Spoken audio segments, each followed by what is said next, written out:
Hi, my girls, my women, my goddesses, my queens. Another episode of Be Heard Women Empowering Women. And today we're very honored to have a mindset coach who specializes in trauma and abuse recovery, which I have not found a woman yet that does not have something in her past, whether it's from a family member or a spouse or a boyfriend. So this is always a good topic. And her name is Shirley Buck. And Shirley, tell us a little bit about you. First of all, thank you so much for having me on your show. I really appreciate that. Yes, I'm a mindset coach and I specialize in trauma and abuse recovery. I myself had went through years of trauma and abuse, and I overcame it by changing my mindset. I never did the traditional route of therapy and meds. I'm not saying that's wrong for, everybody, but this is kind of a way that gives you the tools to change your mindset in a fun way. Even one of the courses in my 1 week of the 90-day course is even dedicated to staying childlike. So it's important to incorporate joy into your life while you're healing as well. And I'm also an author as well, with a book being published October 4th. And what's the name of the book? Sweet Freedom Whispered in My Ear. Say it again. Sweet Freedom Whispered in My Ear. Oh, wonderful. Now, before we go any farther, let's talk about what mindset actually means for those that might not know that term. Okay, well, mindset is your thought process. And some of us operate every day on autopilot where we're not really thinking. We're just getting up, we're doing our regular routines, going to work, coming home, cooking dinner, watching TV, and starting all over again. And then your life is kind of, it's on autopilot. So you're always creating because your mindset does create your reality, but you're not really in tune with what you're creating. You're thinking everything is by luck or by chance. Yes, and I find too that your core beliefs kind of shape how you see the world. At least it was for me. So if your core beliefs were not formed successfully when you were young, the way you see the world might be glass half empty instead of glass half full. Correct? Is that sort of? Yes. Yeah. I have a friend that'll say, "Oh, there's 30% chance rain," and I'm like, "Yeah, but there's 70% that it's not."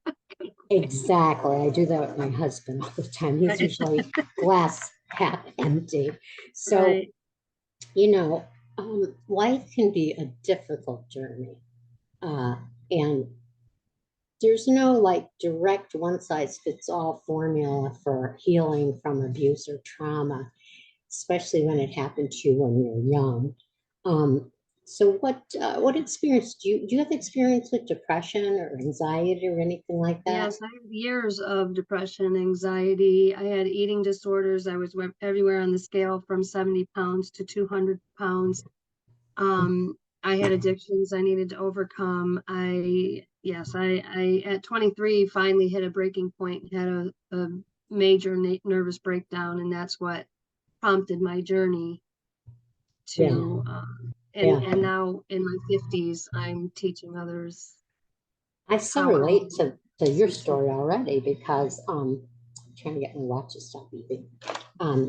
I too, in the beginning, I didn't know what was going on, and I was self-medicating, although I didn't know that's what it was because I did not have any healthy coping strategies. So I went through alcoholism and men and food, etc. Um, Yep. until I hit enough of an emotional and spiritual bottom that I knew I needed help. I couldn't do this by myself. I needed help. So for you, I will go on to say that what I did was I finally got sober, although at the time did not know that was part of the problem. Right. But I got sober and I did go to therapy and I did find out that I had chronic depression and anxiety disorder. So I did need medication for that. But I also needed a lot of work. And then I finally ended up finding what I call radical spirituality. It's like a spiritual community, not a church, and that helps me a lot, as well as meditating, etc. So, how did you find your path to get healthier? Absolutely. Well, my path began with my nervous breakdown and why I was going through all this trauma and anxiety. I was born to deaf parents, which in itself gives you this heavy responsibility to take care of them. And to give you a quick example of that, when I was 5 years old, they divorced, and I interpreted that divorce at 5 years old. Yes, to So, be your you become grown up pretty quick. Yes. yes. So my mother had married someone else when I was about 8 years old, and he had talked her into selling our home, moved us into a terrible apartment, stole our money, and left, but not before molesting me. Mm. And then my mother became a severe alcoholic. She would be gone for days on end. She'd come home. There was a time she was raped. I had to go to the hospital with her and to interpret the whole thing at 10 years old. At 11 years old, I had to interpret her getting an abortion in an abortion clinic. And well, the book will tell more of the story, but anyway, he did it in a way that's not traditional for women. Women usually like to look nice and take pills and make sure their hair is done and everything, but she had stabbed herself repeatedly in the Mm. stomach and throat, and she tried to take Oh my life that gosh. night Oh, as well. that is tragic. That is um quite an so experience. that's pretty traumatic for a Yeah, 13-year-old girl. yeah, I Yes. agree. Some of the things our parents, And my uh, my father. go ahead, go ahead. Oh, no, that's okay. I was just gonna say that, like, that I was still the responsible child. My father came the next day and with, had me help him clean up the mess, the blood, and I'm 13. I had to go be the one to identify her at the morgue, and So you so all literally that saw her, was you saw her commit suicide. when,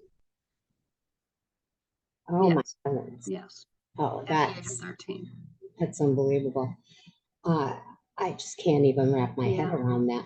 So, yeah, I had things happen to me, mostly emotional abuse when I was a child, but there was a situation where my parents were having their third child, and my brother and I, who were 5 and 4, were put in an orphanage for a week while they did that transition.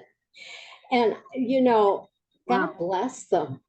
They did not realize what trauma that caused for us, abandonment issues. I am not enough. I did absolutely, something wrong, and then at 5, became the caretaker. That's the role I took on, which you find in a lot of dysfunctional families. One of the children will take the hero role. She's going to fix everything and take care of her siblings and everything. And I did that.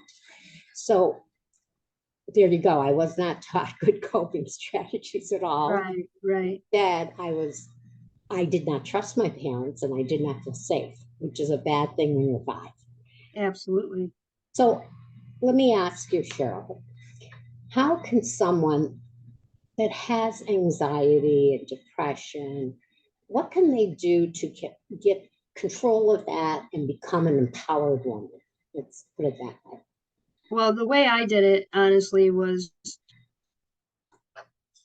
changing my mindset. I at first, after I had that nervous breakdown at 23, because So you're freezing, so I'm going to fill in a little bit. We're having some technical when my difficulties. mother died, I thought the abuse would stop, but it didn't stop. And Okay. there we go. So anyway, I thought the abuse would end, and it didn't. Yeah. It continued in a different way.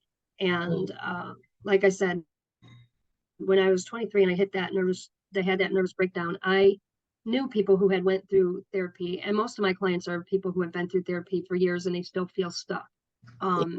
So I decided to go a different route. I started getting my hands in every self-help book I could And I started out with something called the Feel Good Handbook. I don't Oh, remember I who heard the of that. author is because this was many, many years Yeah, ago.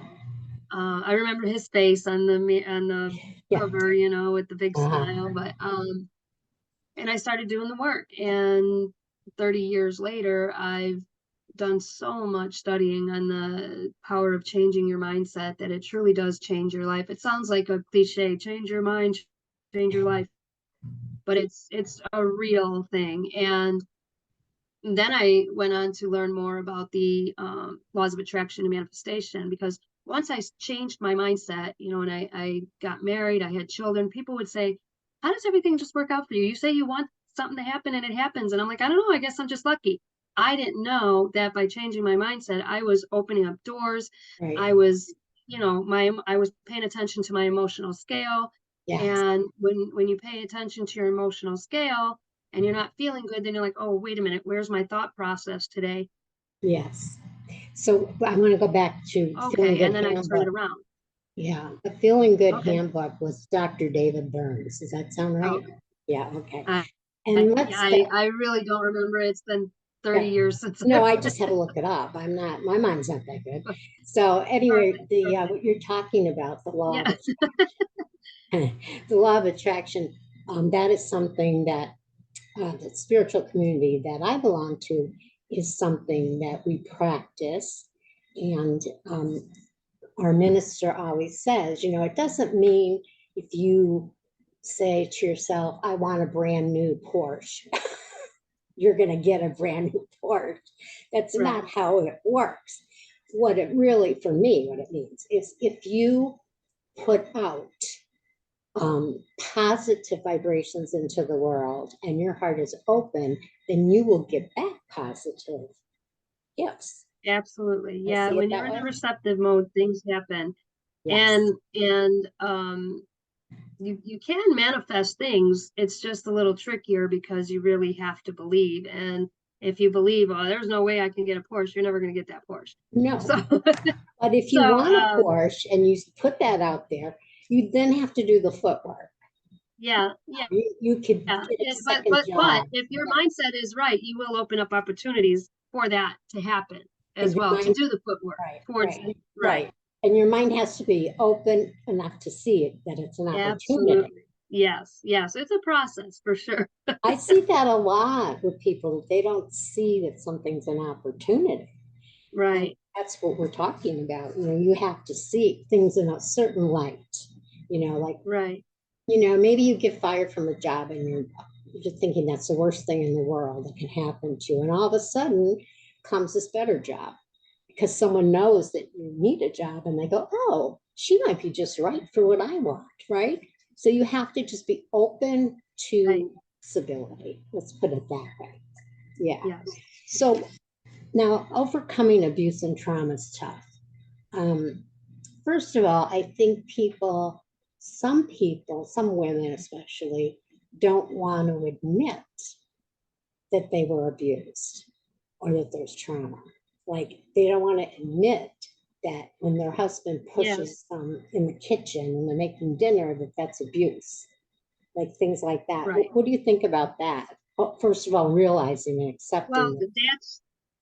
that's exactly why I wrote my book. I felt like I needed to be vulnerable and really put my whole life out there and hopefully inspire others to be able To to see. come forward. I think when being vulnerable, that's why I mean, there's what I gave you is just a tip of what happened to me, but Yeah, it's all in my book. So that's kind of was a scary move because I'm like, whoa, I'm putting it all out there, but I can't expect people to come to me and be open if I'm not doing the same. I So agree. yeah, so yeah, the first step is admitting it. And in my course, my 90-day course, there's a week dedicated to taking ownership. And That's big. yeah, Yeah. taking I ownership is gives you power. I've always been an open book. Um, Not when I was in the abusive relationships. I was not an open book then. I did not talk about what was going on in my household with my parents. what was actually going on with the ex-husbands. There were two. And when I finally started to look for who I was and work on a journey of reassessing who I was, I did write a book too. And mine was called Raised by Wolves, Trapped by Demons. And the wolves are my parents, and the demons are my husband. Wow, all right. I love So I that. I'm gonna go framed ahead it and for look. myself. But I wrote everything. It was very detailed. And at one point, my husband said, I don't know, you sure you want to put this in the book? And I went, honey, if I'm going to write a memoir, it's going to be totally honest. I am not That's leaving. what I did as well. And I didn't. So I'm sure you did the same thing. And tell me again. You told me, but tell me again the name of the book. Your book. Sweet Oh, sweet freedom whispered in my ear. Whispered in my ear. freedom whispered in my ear. Wow, that's a powerful title. That really is. And you're on Amazon? Yeah. Yeah. And it has a picture of a disheveled like looking young girl in an apartment that's kind of battered and dingy, and she's standing there looking in the mirror, and in the reflection is a young, confident, vibrant woman walking away like in the nature, in the meadow, kind of like with a happy gait, and like I'm walking away from all that. Yeah, So that's the cover of the book. that's powerful imagery for sure. That really says Thank what you. the book is Thank going you. to be about. And so you do have your own practice, your own business, whatever you want to call it. And how do you do with that? Like, what do you do with clients? First, we have a consultation and we talk about what they want to achieve. Mhm. And I have a 90-day course that helps them to change their mindset. In that 90 days, they will be in a habit. There's weekly lessons with daily activities, and Mhm. then they talk to me once a week as well. Mhm. So the talking to me is not so much about the course. The course is a simple course. So if you follow it, you will change your mindset, and you will see evidence of your life improving. The talking with me is more of what the customized part of it, because every client is different, and every client has to talk about different things that are setting them back. And then there's different tools along the mindset tools that they can use to get over, the trauma. And when I say get over, I really mean that. I remember someone saying, "Oh, it's so great that you found a way to cope." And I'm like, "No, I found a way to get over it. I'm happy, I'm joyful, I have a beautiful family. I no longer let my abusers affect my life. They didn't rob me of anything anymore. They no longer have my power." And the past, good or bad, truly does not exist. The only way it exists is if we give it thought. So if we're giving thought to the abuse, and we're giving power to it, we're hurting ourselves, we're damaging ourselves. I mean, people get sick because of things like this, they Yeah. get diseases, and um all because a belief is just something we thought for a long time. So we just need to change that, Yes. and don't give thought to it. I mean, of course, there's stuff that doesn't go away, but it is things that you can control and focus on more positive things and things that you're grateful for. And and it sounds so simple, and it is simple, but it's not easy. And No. you just start seeing things changing in your life, and then you think about that less and less, and then there comes a time when you can think about it and tell your story like I am now, and it doesn't affect me. Yes. Writing the book was a bit tough because I wrote everything down that happened first, and then I revisited everything and shared the emotions and the colors and where I was, and Yeah. when all this thing happened. But I also have two grandchildren who were with me a lot during the time of me writing the book, and they kept the laughter, the joy, the magic. They kept me here when I had to be there. Yeah. So, Right. and they still to this day keep I always have a playful side anyway. I love to play, I guess maybe because I didn't get to as a child. Yeah, But that's what we need that. So what are some of the yeah, tools that you give your clients? like I said, there's a weekly lessons which have to do with ownership, letting go, not feeling guilty. Sometimes we feel guilty if we're happy, if something happened to us or something happened to somebody we love in the Mhm. past. We feel like, oh my God, if I move on and I'm joyful and I'm happy, you feel guilty. So there's so many Mhm. things that you need to address. You need to learn to let go of toxic people in your life. You need Yeah. to get over the guilt. You need tools to, like I said, first take ownership, and you have to learn to be playful and joyful, and that it's okay. It's okay to be joyful and happy. Do you And suggest things like meditation, yes, meditation mindfulness? is part of it. Yeah, meditation, affirmations. Um, yeah, that's part I of the think that, daily activities that that after is the important. lesson, yeah, for the week. And you need someone to talk to besides like your counselor or your therapist. Like that was a hard thing for me. I did have a couple friends that I could talk to and they moved away. So we still talk on the phone once in a while, but it's not the same. I don't Right, talk to them as often.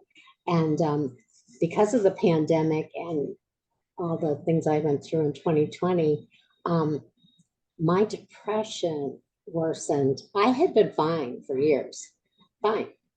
And all of a sudden, I knew I was suffering from depression because I was being nasty to my husband. Now, right, if you knew my husband, he's an angel, you know. And he right, has Parkinson's, my God. Why would I be mean to him? But right. I was saying, I was reacting in a way that was not nice. So I immediately recognized what was going on. Now, that's just a gift that I was able to do that, have the self awareness to say, oh, that's depression, you know. But I went back into therapy, and every 2 weeks, I have this wonderful therapist, and we have an hour together. And I'm telling you, Shirley, that hour goes by, and I always have something, and I keep saying, you can't leave me alone for 2 weeks. Yeah, But you know, when you have family, when you have your kids, you have grandkids, you have neighbors, you have people you have to deal with at work or maybe volunteer group, you are going to meet people that trigger you. You want to talk about triggers? Do you believe in that? That there's yes, triggers? absolutely, absolutely, Yeah. absolutely. So I think having someone else to talk to is good. And also what we were talking about with mindfulness and mindset and meditation, the 3 M's. Just what I was taught was when I'm triggered to pause. I pause. And if I can't leave the room with the person that's triggering me, I can just do tapping. Do you know about tapping? It's called EFT. Yeah. Yes, tapping is wonderful. Is that Yes, wonderful? And they don't know yes. what I'm doing. I They don't know what I'm doing. I just start going, let them talk. And I'm going like this. And it just, yes, I love tapping. Yes. yeah. It's a, Right. so that's a tool. Like there's all these tools and people just don't know they're big. Absolutely. Absolutely. Yeah. Tools are important. Yeah. I always tell people I have a spiritual toolkit right here next to me. There's so many things you can do. Yeah. Yeah. So what other, Yes, I'm also an energy healer. oh, okay. I am a Reiki master, and so energy work is another tool. It's another release. It's another healing method. People don't understand, a lot of people don't understand Reiki. I have a niece that's Reiki. I don't know if she's a master, but she does Reiki. And I had it with her once, and then I had it with a professional person once. And there is something that happens, like energy gets released, Absolutely. and I don't Yeah, know how that works. it's more of a thing to experience in order to understand it, Yeah, because you can explain it till you're blue in the face, but until you actually experience it, yeah, it's really something yeah. Well, you know, we have to go back to is kind of indescribable, and right. it's personal to each person. Yes, yes, it is. Oh, it is. But, you know, Eastern philosophy and medicine, you know, they've been doing these things for 1,000 years. You know, they've been doing things like meditation and energy healing and all these things that the West is just the last maybe 50 years has started doing it, right? Right, That's right. okay. So there's a lot, there's so much out there. Um, so what else do you think is a big factor in getting a happy, abundant, joyful life? What suggestions do you have? You just froze on me. Well, I mean, oh, That's, okay. Am I there? yeah, now you're there. Yeah, go Okay. ahead. Okay. For me, it's a combination of mind, body, and soul. Uh-huh. You have to take care of all All of those parts. Yeah, of them. But if you are only taking care of your body and not changing your mind, if you are taking care of your body but not taking care of your mindset, then you're really still not in a good place. If you're taking care of your spirituality but not your mindset and your body, like it is a combination of mind, body, and soul that you have to it is. It is. The soul can't, address in order to heal. And right. I'm a big fan of, The soul right. can't And heal I'm a if big you fan of, don't get quiet and let that energy that needs to be released come to the surface, right? Okay. Well, this was very interesting. I wish we had a better connection. I think there's some freezing going on Shirley's side, which is okay. Are you yeah, back? You I keep don't know freezing. what's going on with this freezing stuff, but That's okay. We'll just wrap it up with, and it's you can't really wrap up this whole topic. There's a lot to talk about. But what's the absolutely. main thing that you want to say to women of all ages? That you have the power in you to heal, to be strong. You you have it. You just need to bring it out. You need to own it. You know, take that ownership first and realize that you are the creator of your life and you can change your life. You may need a little help, and that's okay. We all do. But you have it, and you don't need to suffer in life. You can be happy and joyful. Yeah, I love that. I'm gonna, when we get off, I'm gonna go get your book, and I hope you go get mine. Yeah, I will get yours. And Both mine leave is the reviews. digital is Yeah. my the digital copy is coming out October 4th. Hmm. And then about a week or two after that is when the hardcover and softcover will come out. So So what's it? October 4th is the launch day Okay, that's the launch for a paperback or for the digital. for the digital, The which would the be paperback Kindle. and the hardcover will be a couple weeks after that. Okay, But so it will be okay, I can get it on my so Kindle though. you can Yeah, get it on your Kindle, but you do not need a Kindle in order to get the digital. You don't need the Kindle, but you can get it on your Kindle. Yes. yeah, I have a Kindle on my iPhone, so that's why I always say Right. that. But I Perfect. can't wait. And please leave a review, and I'll leave you a review because I don't think people realize us, we authors, especially women authors, the reviews really help support us. And I also Right. tell them, like, when I give someone my book, I say, even though you didn't buy it, you can go on Amazon or Goodreads and you could still leave a review. Review it. Yeah. Right. And Right. that's a dynamic Yes. that we need. And for the first 24 hours, it'll be available for $1.99, which is That's amazing. strategy. And yeah, and the first 24 hours is when you can really be a big support in buying the book. And it's Oh, yeah. for $1.99, and it's, To get it going. it's, Yeah. yeah, yeah. And I do have a website, and it's shirleybuck.com. That's easy. And yes, so my son set it up that way. My business name is Red Leaf Alternative Healing, I've been on your but my website. son, yeah, but my son was like, ah, let's do shirleybuck.com. So it's SHIRLEYBUCK Yeah. .com. And on there you can get onto my email list to be notified about the book as well. Good. And it explains everything I do. And I I guess that's about it. And Well, you know, you have gone through a lot in your life, some very traumatic things, and I can feel it inside my heart, you know, because I know what those things can do to a person. And yes, right, you're just trauma isn't even a big enough word for it, you know.